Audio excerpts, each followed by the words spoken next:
मंत्री महोदयांनी उत्तर दिलेलं आहे सभापती महोदय, परंतु आज माझ्याकडे पावती आहे सभापती. 5 किलो क्विंटल विकल्यानंतर शेतकऱ्याला 81 रुपये मिळाले. म्हणजे आज कांद्याची अवस्था एवढी बिकट आहे. आज सरकारने उत्तरामध्ये त्या ठिकाणी सांगितलं की 22/3/2025 ला 20% निर्यात शुल्क रद्द केली. तुमची इराण अमेरिकेचे एस्केलेशन कधी झालं? 28 फेब्रुवारीला. आणि तुम्ही त्यानंतर ते निर्यात शुल्क कमी करता. जाणार कुठं? निर्यात होणार आहे कशी? म्हणजे ज्यावेळी निर्यात शुल्क रद्द करायला पाहिजे होतं त्यावेळी केंद्र सरकार जागा झालं नाही. आता केंद्र सरकार जागा झालं कधी? ज्यावेळी इराण अमेरिका एस्केलेशन चालू आहे, ज्यावेळी निर्यात होणार नाही त्यावेळी निर्यात त्या ठिकाणी ही सवलत या ठिकाणी देते. मंत्री महोदयांनी उत्तर दिलेलं आहे सभापती महोदय, परंतु आज माझ्याकडे पावती आहे सभापती.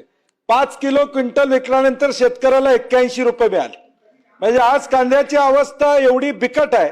आज सरकारने उत्तरामध्ये त्या ठिकाणी सांगितलं की 22/3/2025 ला 20% निर्यात शुल्क रद्द केली. तुमची इराण अमेरिकेचे एस्केलेशन कधी झालं? 28 फेब्रुवारीला.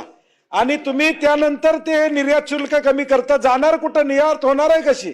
म्हणजे ज्यावेळी निर्यात शुल्क रद्द करायला पाहिजे होतं त्यावेळी केंद्र सरकार जागा झालं नाही. आता केंद्र सरकार जागा झालं कधी? ज्यावेळी इराण अमेरिका एस्केलेशन चालू आहे, ज्यावेळी निर्यात होणार नाही त्यावेळी निर्यात त्या ठिकाणी ही सवलत या ठिकाणी देते.